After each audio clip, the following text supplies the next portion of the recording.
Forgiveness means I can feel your humanity so deeply. It's not that I'm letting you off the hook.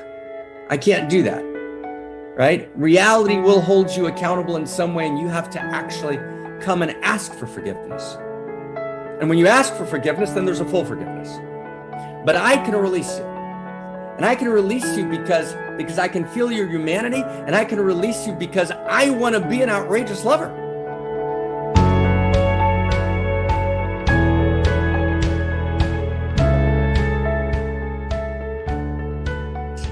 Right? I am right now about 17 hours into a 24-hour eating and drinking fast, right?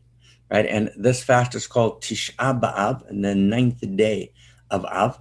And it's the day in which the temple in Jerusalem was destroyed, both the first temple and the second temple, right? Solomon's temple and the temple built by or initiated by Jeremiah and Darius. And not only the temple, but an entire host of tragic events, right, in the history of the Hebrews, right, takes place on this day. And at the same time, right, on this day, on this exact same day, right, the mystics say, the lineage says, all liberation is born. All transformation is born. In the language of the lineage, B'Tisha B'Av Nolad HaMashiach, the Messiah, as it were, right? A vision of a different world, Homo, amor, the fourth Big Bang, right? The transformation of reality to its next level of consciousness takes place on this day. So both are happening, right? Both are happening. And on this day, right, there's a particular theme that runs through. And it runs through all fast days in different forms. It has a particular form which is, how do I forgive the destroyer? And should I forgive the destroyer? What does forgiveness mean? And one of the things that we've talked about here is that the temple, right, represents temple consciousness. And temple consciousness is about the ark, right? The Ark of the Covenant. Remember Indiana Jones, right? In the United States and around the world, right? The movie Raiders of the Lost Ark. The ark is the Ark of the Covenant. Above the Ark of the Covenant are two cherubs, right, perched on the top of the ark. And the cherubs are locked in erotic embrace. And the voice of the divine speaks from between the erotically intertwisted cherubs. So the temple represents eros, right? Not simply sexual eros. The sexual models the erotic, right? The temple represents the invitation to live erotically in every dimension of life. The book Return to Eros that Christina Amelin just talked about, right, is about the 12 faces of Eros, from interiority to longing, to fullness of presence, to the interconnectivity of the all with the all, to perception, right, to the radical identity between giving and receiving, to time which stands still, right? There's 12 faces of Eros, to pleasure. So we live in Eros. We realize that reality is driven by Eros, that the Eros of reality lives in us. The destruction of the temple is the disconnection, the alienation, the rupture from Eros.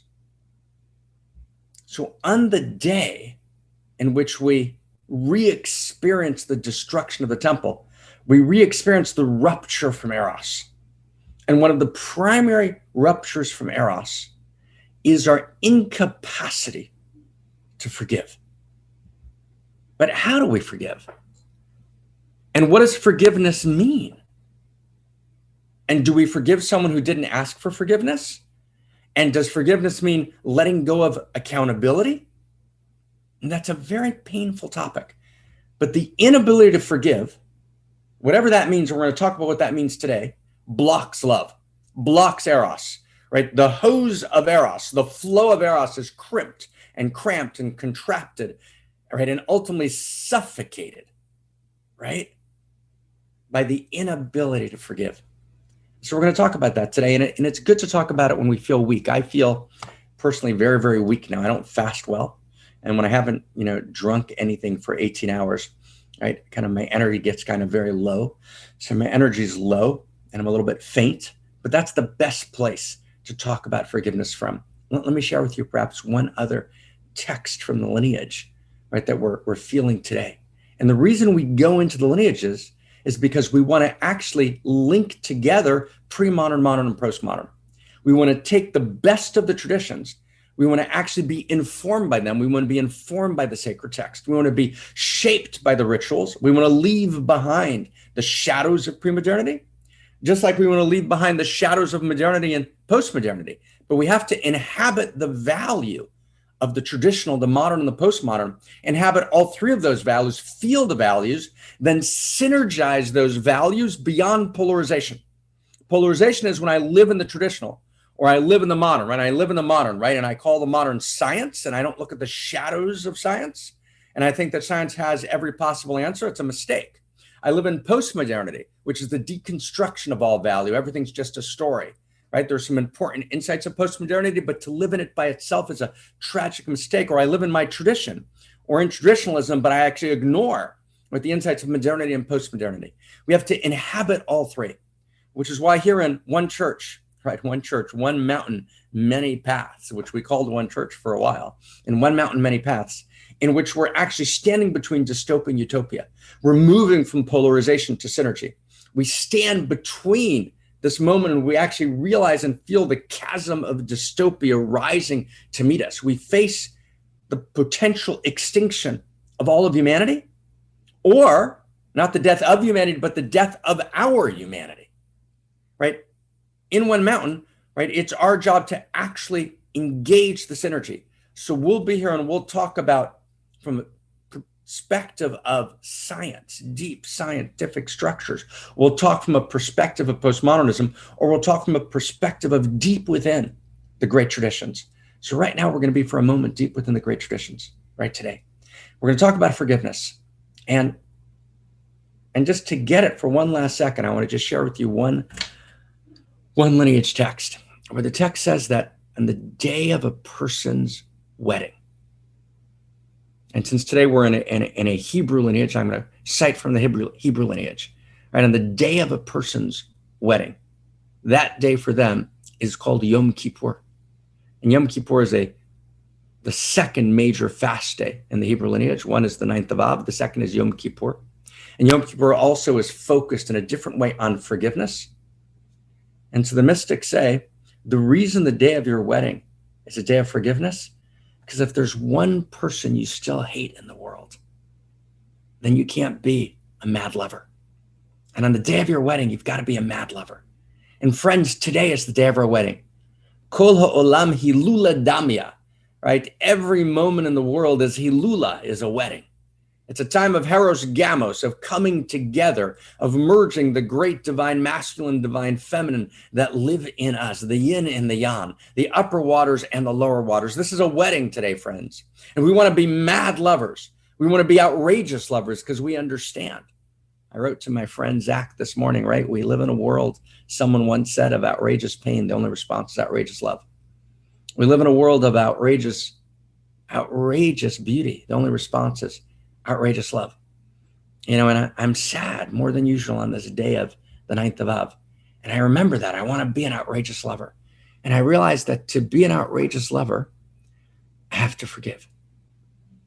And I want to share with you what that means. And there's been a particular person, really a group of people who have been on my mind for quite some years, some of them a couple of decades, but one particular person for about 5 years. Right, and I'm going to use this person whose name I'm not going to mention, and I'm not going to allude to, right? Who wronged me in an egregious way, right? Motivated, beneath the surface by this person's own egoic contraction and tragic smallness. And it's not a question of actually competing perspective. The person did something that was heinous and wrong. And I've found a difficult time. I've had a difficult time forgiving this person. And this person is now sick. And so I've been reaching, right? I've been reaching inside over the last few weeks to find a way to forgive this person, to write them. And I haven't been able to. And I realized I couldn't share this with you unless I could. And so I spent the last night and last few hours just finding my way until really right before we came together, right, in one mountain, I was able to write this person a note, right, and send them love and wish them healing. So I want to invite everyone to find, and we did this, we met, right, the inner team that is holding one mountain, we met right before this broadcast. And we asked everyone, and I want to ask everyone who's with us, find a person, right? Find a person that's unbearable to you, right? That you haven't been able to forgive, right? And it might be someone in your particular life, and it might be someone who you know about, right? Who did something and that you can't forgive. And we're going to work our way to forgiveness, and we're going to try and understand what forgiveness means. What does forgiveness mean that unlocks eros, that unlocks the outrageous lover? Not a blind forgiveness, not a cheap grace, not a kind of you're forgiven, not a forgive and forget, right? None of that works in the body. And if you've experienced egregious pain and egregious insult to your personhood or to yourself, to your children, to your life, to your work, you can't just say, I forgive you. So what does forgiveness mean? How can we get there? Okay. And let's blow this away. Mad energy. We're going to do this with joy, right? Full eros, full joy, right? The full eros and joy of forgiveness, but we're going to try and find our way as erotic mystics for the sake of the evolution of love. But right now, right, there's a crimp in the hose, and we're going to release it. We're going to liberate it. And we're going to find our way. And I hope in, right, a half hour, 45 minutes from now, we're going to know something and feel something for the sake of all that is. We're engaged now, not just with ourselves, not just with the few hundred of us that come together live and, you know, in the replay, right, in our inner community. But we need to mystically, erotically shift this in the world, come to a new understanding of what it means to be radical knights, heroes of forgiveness that is real. And forgiveness is not a blind or simple, I forgive you, right? You wronged me, you massacred my family, but I forgive you. No. That's not right. That violates something in us. Justice is real, accountability is real. So what does forgiveness mean? So I want to start in a strange way, okay? If I can, friends, I want to try and start in a strange way and try and kind of meditate our way into this, okay? Is everyone okay? Here we go. So I just had an exchange with a dear friend of mine. I don't have permission to use his name. And we were thinking about, so I won't mention it now, but he's becoming a dear friend. We've known each other for maybe 15, 20 years. He's been a major teacher on the world scene. And we found each other in the last, I would say, 5 or 6 years, kind of, I would say, in a new way. And we were talking about things we wanted to talk about in the public space. And he shared with me, right, conversations he's been happening with the group of people in the world who call themselves doomers, right? Doomers. And doomers means, right, those people who believe in some profound sense that actually we're already in the extinction, right? That actually in some deep sense, the seventh mass extinction has already started, right? We're not aware. Doomers, D-O-O-M-E-R-S, doomers, as in doomsday, right? Doomers, right? And that actually turning away from the knowing that actually we're going to fall into dystopia, right, is an avoidance, an avoid dance is the way I say it. It's a dance around the void. And that we actually need just to find each other and know that it's going to go down and love each other compassionately and be unflinching. So one is, I think that's wrong, right? I think that's a mistake, right? I think the energy of evolution actually lives in us and is alive in us. And the same energy of innovation and creativity that moved evolution at the moment of the Big Bang literally lives in us now. And the capacity for new synergies, and the capacity for new emergence, and the capacity to write a new source code. But it's not going to be easy. It's not going to be a quick donation and I've got it done. If we don't put our lives on the line, if we don't stop business as usual, we will actually, right, meet the seventh mass extinction, the death of humanity, and minimally the death of our humanity. We've got to put everything on the line, but I think we can. And I think we have the capacity, if we actually make a decision to go all the way in this lifetime, to change the course of history and to actually move from dystopia to utopia. Having said that, and so I'm in that radically optimistic, radically positive mode if we all put it on the line. And I have to say that most people don't put it on the line. Even people who participate, even right, they write a check, they put a little time in, right? But basically they go about business as usual, hoping that it's going to somehow work out. That's not what it means to put it on the line. To put it on the line is to actually stake my life on this and go all the way, to be a revolutionary. But that's a different conversation, right? I don't want to have that conversation now. I want to talk about, right, this notion of what if it all blew up? Right? I want to go to that place that we never go. We're always painting the vision of how do we actually get to Homo amor? How does the fulfillment of Homo sapien become Homo amor?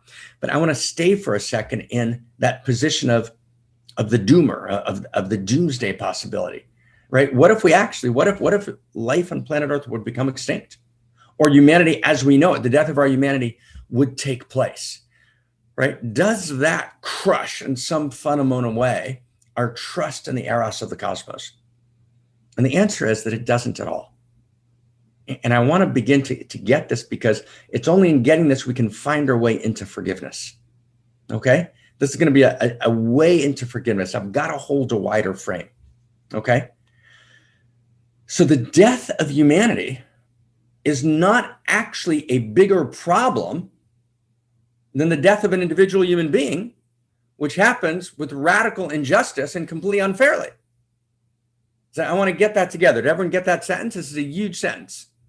Okay? The death of humanity, right? And this is a huge breakthrough understanding, right? The death of humanity is not a bigger problem than the horrific, unfair, and unjust death of any human being. All right, so let's just hold this. Let's just hold this for a second. It's a very big deal to get that. Now, is death a tragedy? Right? Now, and it's deep. Death is a tragedy. Right? And any kind of position that says death, we have to look and understand that death is a tragedy and that death is a liberation. But first, let's hold the tragic dimension of death, because we can't stand for life. We can't, therefore you shall choose life. We can't choose life unless we actually struggle, and we should struggle mightily against death, right? And I applaud Google in its efforts for the extension of life and its efforts to challenge death. But ultimately, death will live with us, right, in some way. Death is part of the cycle of reality. Now, when death is not just, when we're talking about 800,000 people butchered by machetes in Rwanda in 100 days, when we're talking about, right, the majority of my family gassed in the death chambers of the Holocaust, right, when we're talking about massacres in the Congo, 5 million people brutally killed because the Western world is extracting the mineral coltan, which is needed for silicon and Silicon Valley. 5 million people, right, killed because of the brutality that is the trickle-down effect, right, of this planetary stack, right? There's what do we do with all that death? What do we do? Right, everyone understands the question, right? What do we do with that? Right, wow. And it's impossible to actually trust the eros of the cosmos, and we're completely in the forgiveness conversation, right? We're actually completely, right, we're beginning the forgiveness conversation from, right, a radical left angle. We're entering the forgiveness conversation. It's impossible to have this conversation about death without having a wider lens than this world. Does everyone get that? One of the ways that we actually know that reality lives beyond this world, one of the ways we know the truth of the continuity of consciousness, is because there lives in us the desperate need for justice. But it's not a contrived need. It's not a postmodern social construction of reality. It's not a figment of our imagination, right? It's not a mere fiction, right? But actually the affirmation of the integrity of fairness, right? The affirmation of justice as a principle of cosmos, the affirmation of the good, the true, and the beautiful, right? That actually when I sit and have dinner with you, I'm not going to murder you. And there's a difference between the two. And when I violate the integrity of your person and I cause you suffering, I'm violating some intrinsic principle of cosmos. And that's not in any sense, shape, or form okay, and can't be easily forgiven within the construct of a lifetime through some magical mechanism that allows it to be released. No, that's not true. And the same way, it's not true about death, right? Like you can't live in this world unless you understand, right, that beyond this world, there's a continuity of consciousness. Otherwise, you can't believe in love, and you can't believe in eros, and you can't enjoy even a moment of reality unless you're a radical narcissist. And your radical narcissism is, well, none of the suffering's happened to me. I'm okay. So forget about everyone else, right? All the 100 million people that were brutally murdered, non-combatants in the 20th century, forget about them. My life's okay. And then when something happens in your life that actually shatters, right? You feel something's unfair, you go into a depression. You're lost in a mad depression because why are you having some suffering in your life? You were fine with the rest of humanity, right? So that's narcissism. So if you want to live in joy in the world, right, you have to be a narcissist, a radical narcissist, unless you understand that there's a larger play beyond, right, the narrow confines of this dimension. There are multiple dimensions of reality, and death itself is a night between 2 days. And we're not radical materialists, right, who actually understand or suggest that this world is an accidental bleep or blip in vast emptiness in which we've made up notions of integrity and goodness and justice and fairness and love and truth and goodness and beauty and loyalty, right? No. Those actually are reflections of a larger eros of cosmos. And so the eros of cosmos tells us it's not over in this lifetime, because there's no possibility, right, in this lifetime to complete. We don't complete in a lifetime. We don't complete our unique gift. But for now, I want to focus on the fact that we don't complete justice, right? And we know so much now about injustice. We know more now about injustice than anyone ever did in the history. Only God 100 years ago knew and had seen the level and amount of images of horrific injustice that we've seen at this moment in the 21st century. Right? And does that mean we don't give up joy? We actually have this knowing that we're part of a larger field. And that knowing lives in us, not theologically. Stay close with me. It's not a faith construct. Right? It's not a made-up belief. We actually know in our bodies that love is real. And we know that justice is real. And we know that fairness is real. And in order to know that, we have to know that there's a larger play, that there's a continuity of consciousness, that there's a larger karma, that there's a larger dharma to reality, that there's a larger journey, and that this life that we live in is a stage, it's a dimension, it's one expression, it's a moment. We got to take this moment radically seriously. We take this moment radically seriously. And we understand full on, with full power, that there's a wider lens and a wider view. And when I step into that wider view, right, I feel the perfection of all that is, even right now in this moment, right? And so I can't think about death without knowing that. No way. It's not possible. And I know that even though there's death, and I know that even though there's been enormous suffering, and I know that even though my family, right, died, most of it gasping for death in gas chambers, I know that the world is good and true and beautiful. And that there's a larger play, and there's a larger field of eros.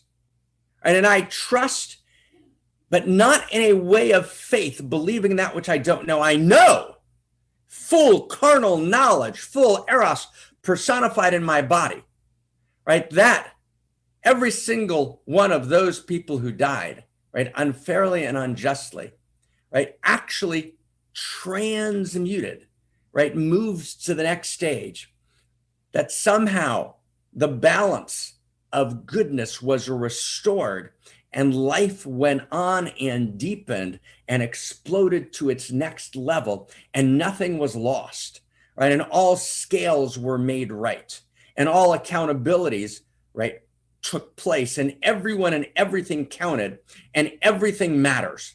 And therefore, I can find you in this moment. And you can find me in this moment, and we can know that what we do this week as revolutionaries and as evolutionaries here in One Mountain, Many Paths matters. And it's not frivolous, and it's not extra, and it's not a vain gesture, right? No effort is lost in the great economy of cosmos. No love is lost in the great economy of cosmos. No goodness is lost in the great economy of cosmos. There's no anonymous act in the great economy of cosmos. And the economy of cosmos is justice, and the economy of cosmos is love, and nothing's ever lost, and nothing's ever extra, right? Wow, right? Wow. And from that place, I can begin to find forgiveness. Right? You see, from the small self of this world, there's no possible way I can forgive. Does everyone get that? It's just too painful.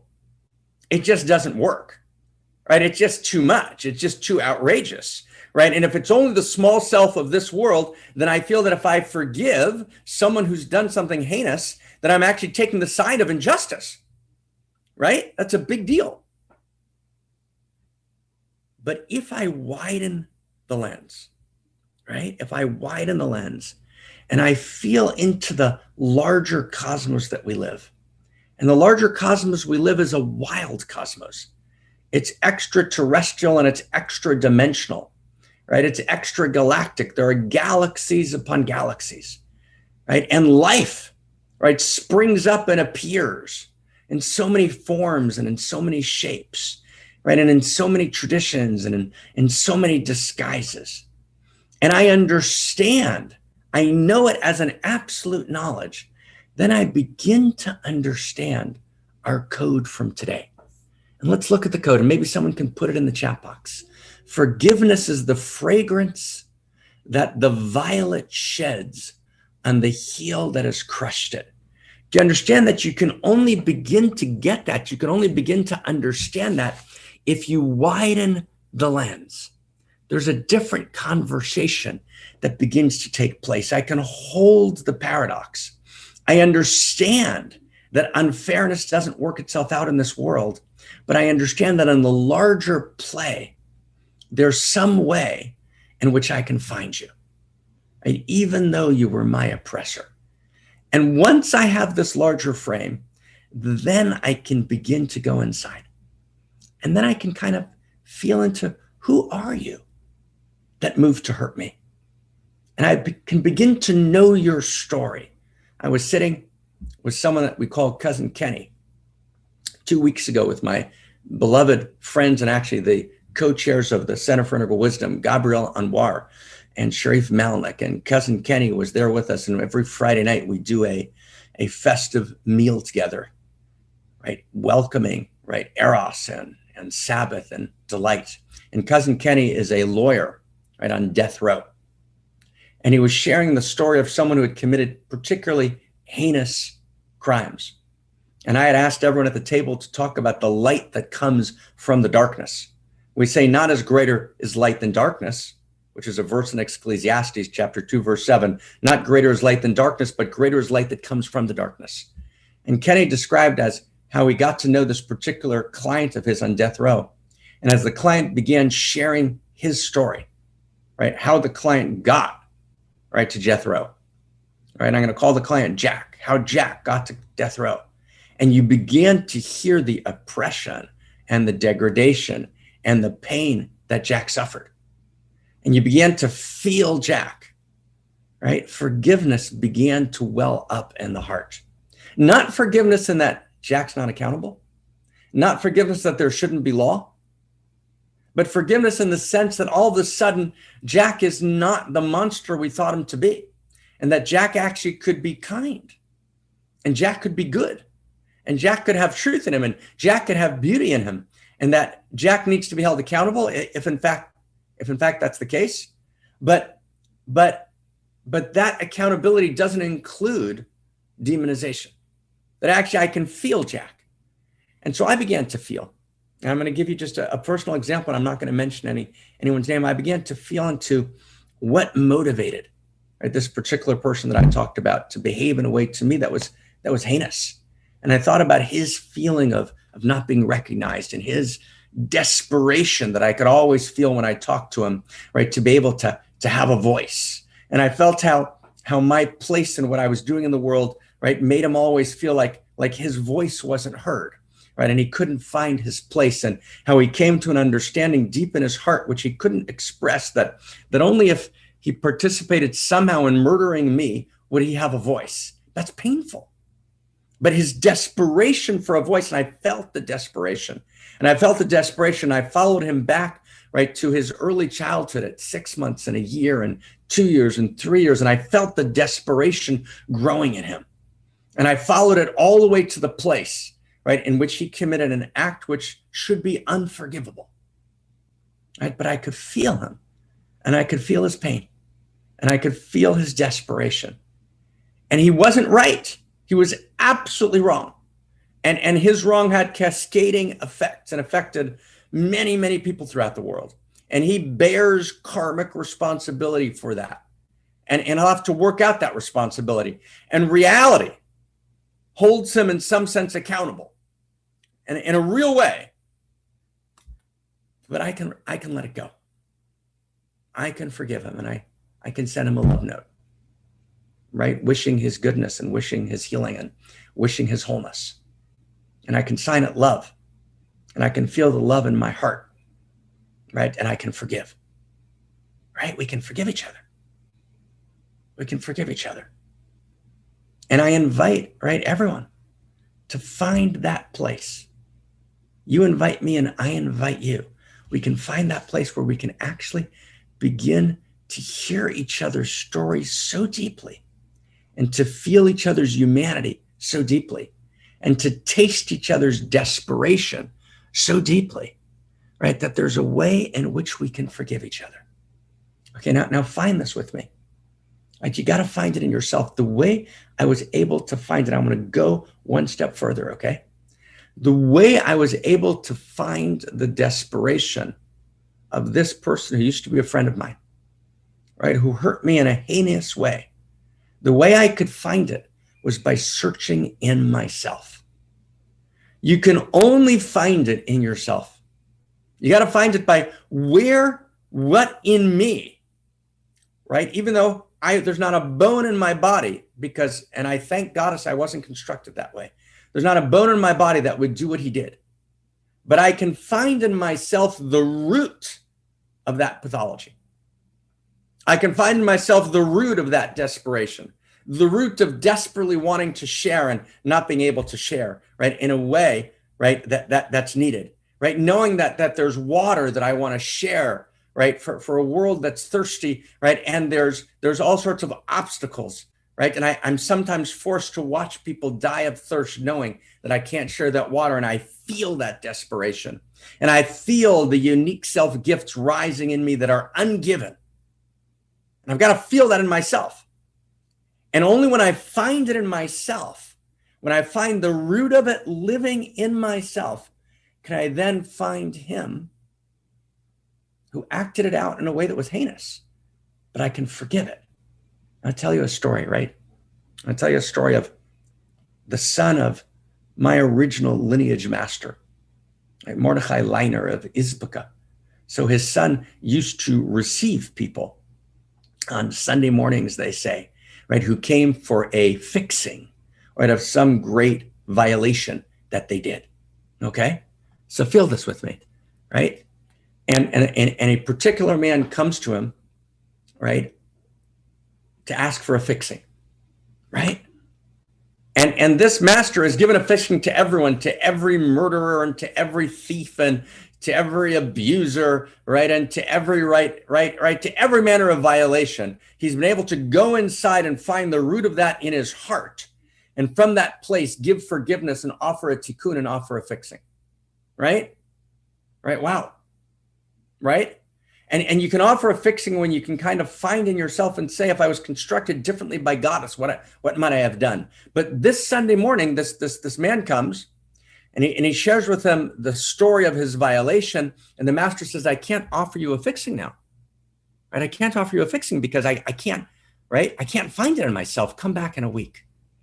And the man is devastated. He goes white, and the altar Hasidim, right? The disciples they can't imagine it. How could this be?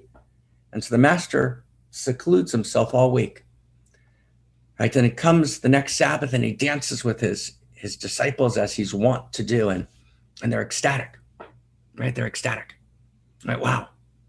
Right? And they're dancing and dancing, and then this smile breaks out on his face. And he says, right at the very end, he says, bring that man who came last Sunday. I want to meet with him privately. And he meets with him privately and he gives him a tikkun, he gives him a fixing.